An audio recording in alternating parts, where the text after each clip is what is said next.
बापू, Bible के उत्पत्ति विषय का पहले पन्ना में लिखा है इनके भगवान ने कि पहले पृथ्वी बनाई, पहले पृथ्वी बनाई और 3 दिन के बाद इनके भगवान ने सूरज और चांद बनाई। पहले पृथ्वी बनाई, 3 दिन के बाद उनके भगवान ने सूरज और चांद बनाई। बापू, पृथ्वी आज बन गई, 3 दिन के बाद सूरज और चांद बनी, तो सूरज और चांद जब नहीं थे तो दिन और रात कैसे हुआ? और दिन और रात नहीं हुआ तो इनके भगवान यीशु मसीह ने 3 दिन का मैथमेटिक्स कहां से लाया? आप सभी मसीह भाई बहनों को जय मसीह की। आप सबको परमेश्वर आशीष दे, आप सबको परमेश्वर भला चंगा रखे और अच्छा स्वास्थ्य दे। मैं आज आपको इस वीडियो क्लिप में बताना चाहता हूँ कि यह जो बाबा है वो किस प्रकार से परमेश्वर के सृष्टि निर्माण के बारे में बता रहा है कि किस प्रकार से उन्होंने सृष्टि निर्माण की। वो एक वचन को खाली जानकर उसके बारे में सब कुछ बता रहा है कि वो उनका आधा अधूरा ज्ञान सबके लोगों के बीच में रख रहा है। वो खुद तो खड्डे में गिर रहा है परंतु दूसरे लोगों को भी गलत शिक्षा दे रहा है। तो इस पूरे वीडियो को आप देखें और कमेंट सेक्शन में अपना जवाब ज़रूर लिखें। धन्यवाद। रुको जरा, सब्र करो।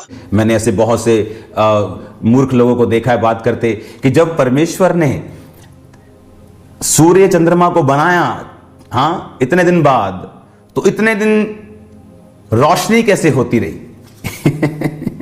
जब लोगों को नॉलेज नहीं होती क्रिश्चियनिटी की, वो अपने छोटे दिमाग के हिसाब से क्वेश्चंस करते हैं।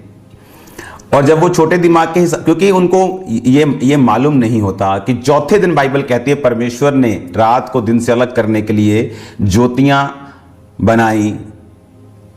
बड़ी ज्योतियां, एक बड़ी ज्योति, एक छोटी ज्योति, बड़ी रात को, बड़ी सुबह प्रभुता करने के लिए दिन को और छोटी को रात पे प्रभुता करने के लिए बनाया। वो सुनो मेरी बात को ध्यान से।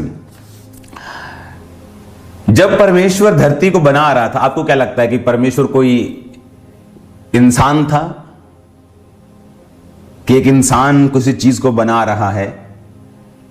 बाइबल कहती है वो स्वर्ग में भी नहीं समाता। बाइबल कहती है उसने जब धरती, आकाश और स्वर्ग को बनाया। तो मेरा ये क्वेश्चन है कि जब उसने स्वर्ग को बनाया उससे पहले वो कहां था? वो कहीं तो था। अगर मैं बोलूं मैंने ये घर बनाया और अब मैं इसमें रहता हूं, तो पहले मैं फिर कहां था?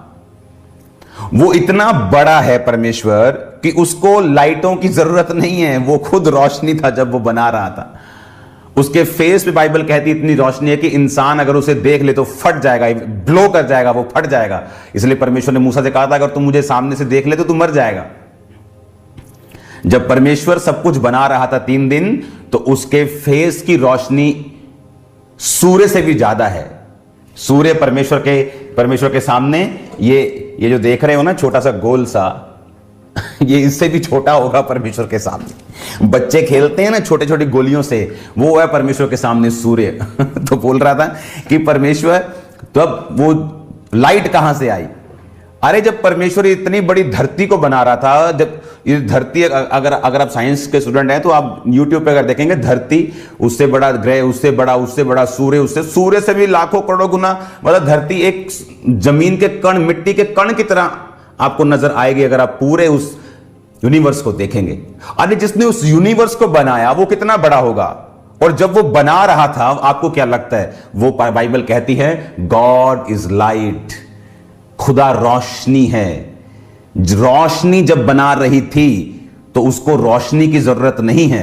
वो तुम्हारे और मेरे लिए सूर्य और चंद्रमा को बनाया गया ताकि हमें दिन और रात का मालूम होता रहे, हम टाइम पर सोते और उठते रहें, फसल को वो किरणें मिलती रहें, सोने का भी एक टाइम हो। कई जगह दुनिया में है जहां सूर्य ही रहता है, वो बात अलग है। परमेश्वर ने इसको विविधता में बनाया है, अलग टाइम में बनाया है ताकि दुनिया बोरिंग ना हो। हर एक बंदे की शक्ल एक जैसी नहीं बनाई, हर को एक जैसी आवाज नहीं दी, एक जैसा कद नहीं दिया, एक जैसा स्वभाव नहीं दिया। नहीं तो दुनिया थोड़ी, ये तो फिर रोबोटिक, हम तो रोबोटिक दुनिया में होते जहां सब एक जैसे शक्लें, एक जैसी काम, एक जैसा बोलते, एक जैसा, बोरिंग दुनिया होती। परमेश्वर वो इतना बड़ा है जिसने खुद सब कुछ बनाया। तो दोस्तों, इस बाबा के आधे अधूरे ज्ञान को अंकुर नरूला जी ने किस प्रकार से उनका जवाब दिया, धन्यवाद।